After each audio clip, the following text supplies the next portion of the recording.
Hello everyone, my name is Dr. Sunil Dahire. I am Associate Professor in Dada Ramchand Bakru Sindhu Mahavidyalaya, Nagpur. Today we are going to discuss one important topic.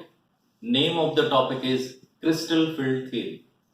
Crystal field theory is abbreviated as CFT. The short form of crystal field theory is CFT.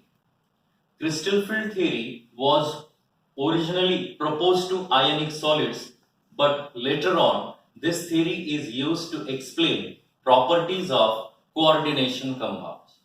Coordination compounds are also known as complexes. Coordination compounds, they are addition compounds formed by the combination of metal and ligand. They are formed by the combination of metal and ligand. Ligands may be neutral or ions which can donate electron pair to the middle. So these are some of the examples.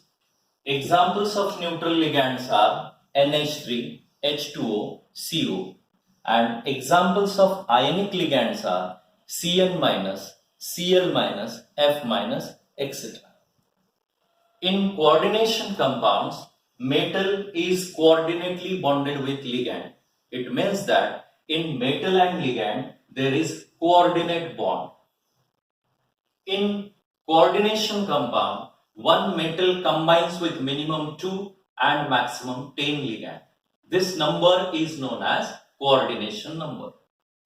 Coordination geometry of complex depends upon coordination number. The common coordination numbers are 6 and 4. If coordination number is 6, in that case, geometry of complex will be octahedral.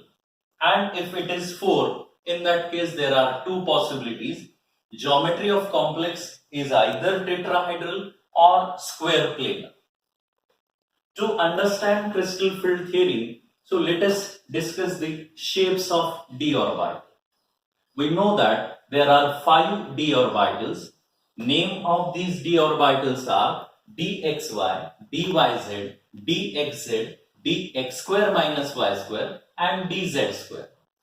In all energy of all these 5 d orbitals is same. Such d orbitals are known as degenerate orbitals. So let us see shapes of these d orbitals. Out of these 5d orbitals, shapes of 3d orbitals are similar. In these 3d orbitals, lobes lie between the axes. So you can see that in these 3d orbitals, lobes lie between the axes. In case of dxy, dyz and dxz, lobes lie between the axes, whereas in case of dx square minus y square and dz square orbitals, lobes lie along the axis. So let us see the important points or postulates of crystal field theory. In crystal field theory, neutral ligands are considered as a point dipoles, whereas ionic ligands are considered as a point charge. In crystal field theory, the crystal field theory considered interaction of metal and ligand is purely electrostatic interaction. It means that when ligands approach towards metal for the formation of coordinate compound, there is electrostatic force of attraction. Electrostatic force of attraction is developed. So two type of electrostatic forces are developed, attractive and repulsive forces. So there will be attraction between electrons of ligand and positive charge of metal. At the same time, there will be repulsion between electrons of ligand and electrons of metal. Crystal field theory mainly focus on repulsive forces between electrons of ligand and d electrons of metal. So this interaction depends upon geometry of the complex. Therefore, let us discuss this interaction in 3 parts. So octahedral for octahedral complexes, for tetrahedral complexes and for square planar complexes.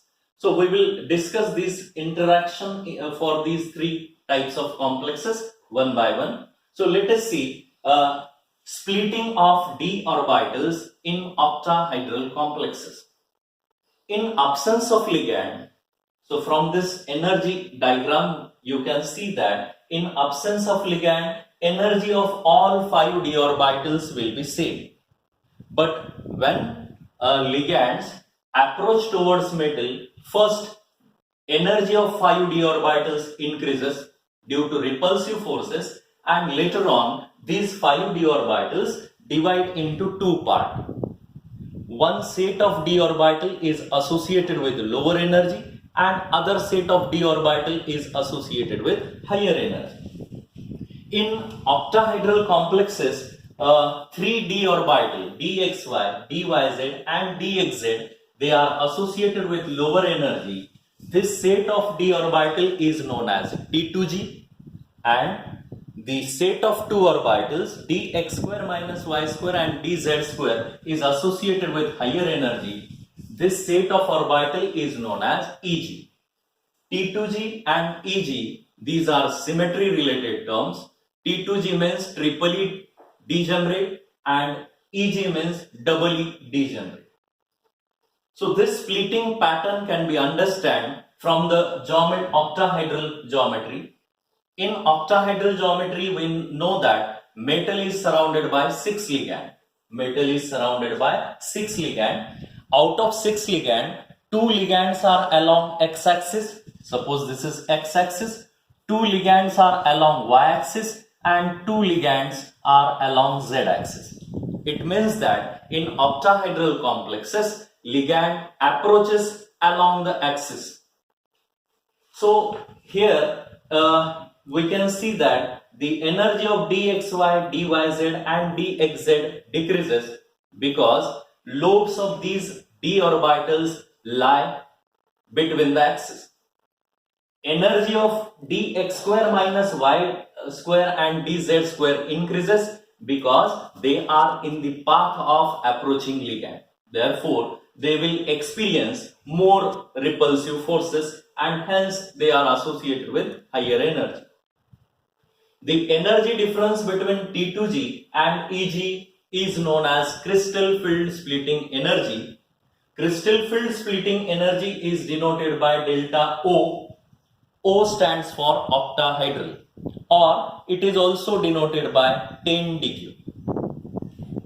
If electron enter in T2G orbital, energy of that electron decrease by 0.4 delta O, and if electron enter in Eg orbital, energy of electron increase by 0.6 delta O.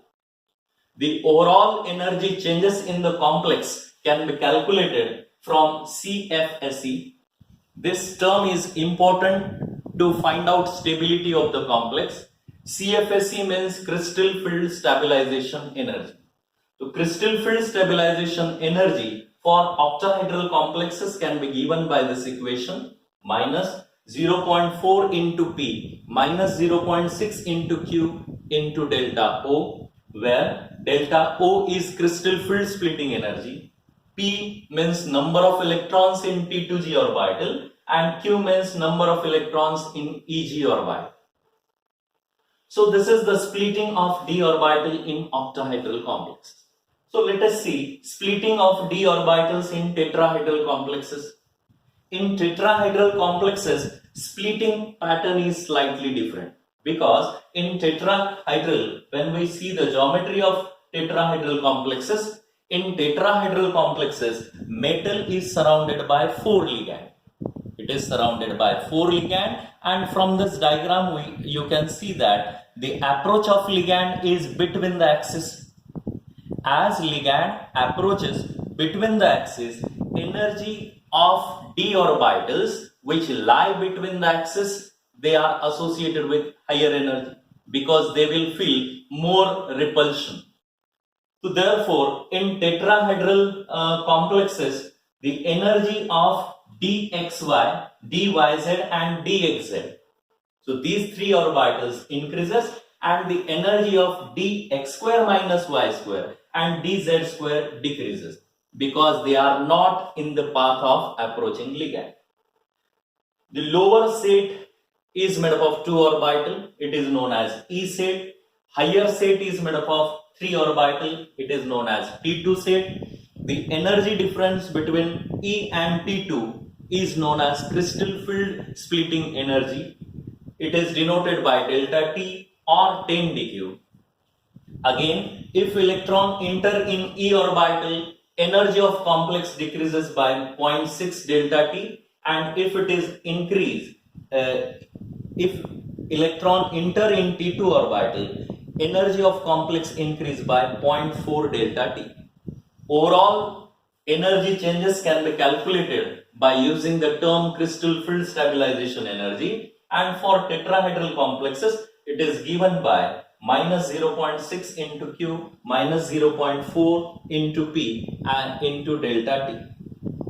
One more important, if we compare splitting of d orbitals in octahedral and tetrahedral complexes, it has been observed that crystal field splitting in octahedral complexes is always greater than tetrahedral complexes, because in octahedral complexes number of ligands are more. There are 6 ligand approaches towards metal.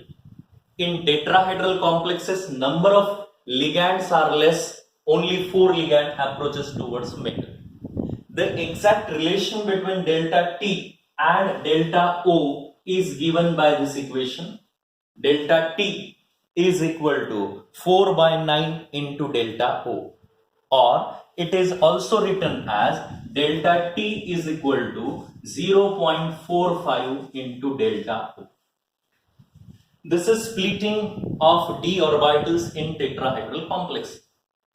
Let us see the splitting of d orbital in third geometry, square planar complexes. In case of square planar complexes, it is somewhat similar to octahedral complexes. The only difference is when we remove 2 ligands from octahedral complexes which are present along z-axis, this geometry becomes square planar geometry. In square planar geometry, metal is surrounded by 4 ligand. Out of 4 ligand, 2 ligand approaches towards metal along x-axis and 2 ligand approaches towards metal along y-axis, and there is no ligand along the z-axis. As there is no ligand along z-axis, those d orbitals which lie along z-axis, they will feel comparatively less repulsion, and because of that, further splitting of these d orbital takes place. So in octahedral complexes, these orbitals further divide into d z square, dx square minus y square, and dyz, dxz, and dxy. So you can see that out of 3 orbitals in T2G, 2 orbitals are associated with comparatively lower energy, because in these 2 orbitals, z-axis is involved. As there is no ligand along z-axis, energy of these 2 orbitals decreases, and comparatively energy of dxy increases. And if we compare the energy of 2 EG orbitals, out of these 2, energy of dz square decreases and energy of dx square minus y square increases.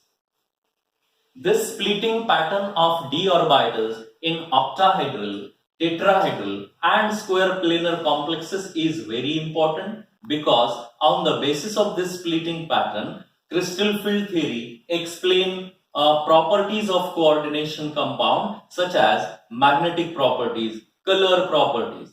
So this is important application of, or we can say advantage of crystal field theory as compared to valence bond theory and previous theory. Crystal field theory explain color properties of coordination compound.